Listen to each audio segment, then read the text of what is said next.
Chaque nuit complète de sommeil est censée favoriser la préparation dynamique d'une journée pleine d'entrain. Le manque d'énergie au réveil, la somnolence en cours de journée, les maux de tête matinaux sont les premiers signes du syndrome d'apnée du sommeil, dont souffrent 5 à 15% de la population adulte selon l'âge.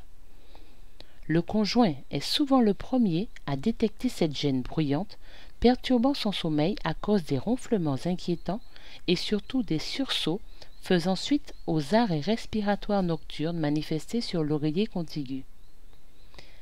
Ce dysfonctionnement s'opposant à un sommeil profond sont causés par un rétrécissement du pharynx responsable d'une difficile circulation de l'air et du ronflement.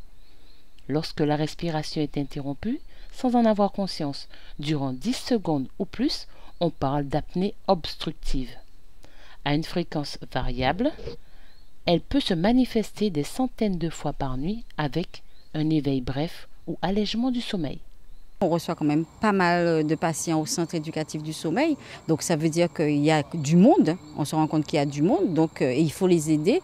Et je pense que maintenant, c'est plus facile pour un patient d'entendre qu'un autre patient lui dise par rapport aux marques, il faudrait faire ça, par rapport à si tu dors pas bien, te mettre sur le côté. Et ça, c'est un plus là.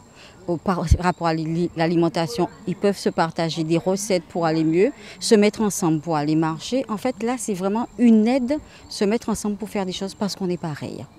L'appareillage, c'est un masque et ce masque envoie de l'air, ça s'appelle une PPC.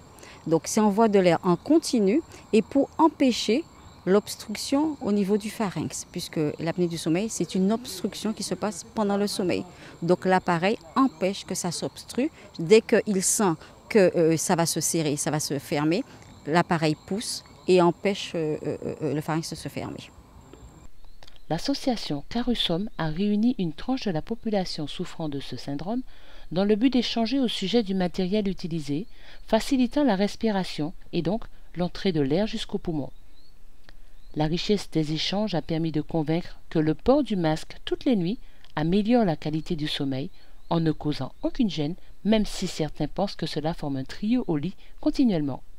Je suis d'abord passée par mon médecin traitant parce qu'on ne comprenait pas pourquoi je ne dormais pas, parce qu'après un effort et tout, je n'arrivais pas à récupérer. Et ce médecin a fait un courrier au pneumologue. Et ce pneumologue donc, vous permet d'avoir un appareil toute une nuit. Donc chez vous, vous partez avec un appareil où il fait une analyse effectivement de votre sommeil. Et à l'issue de cette analyse, il est en mesure de savoir si vous faites de l'apnée du sommeil ou pas. Avec l'appareil où effectivement on récupère énormément, on sent les bienfaits en fait, du sommeil, on sent qu'on a dormi, on dort parfois plus longtemps pour certains et on peut de toutes les façons avoir moins de somnolence le reste de la journée. Les recherches cliniques montrent qu'il existe un lien entre le syndrome d'apnée du sommeil, l'hypertension, les maladies cardiaques, les AVC, le diabète, l'obésité et les troubles sexuels. Un traitement soutenu du syndrome d'apnée du sommeil a pour conséquence heureuse de limiter ses effets néfastes sur la santé et plus généralement d'améliorer la qualité de vie qui commencera par des nuits complètes d'un sommeil bien réparateur.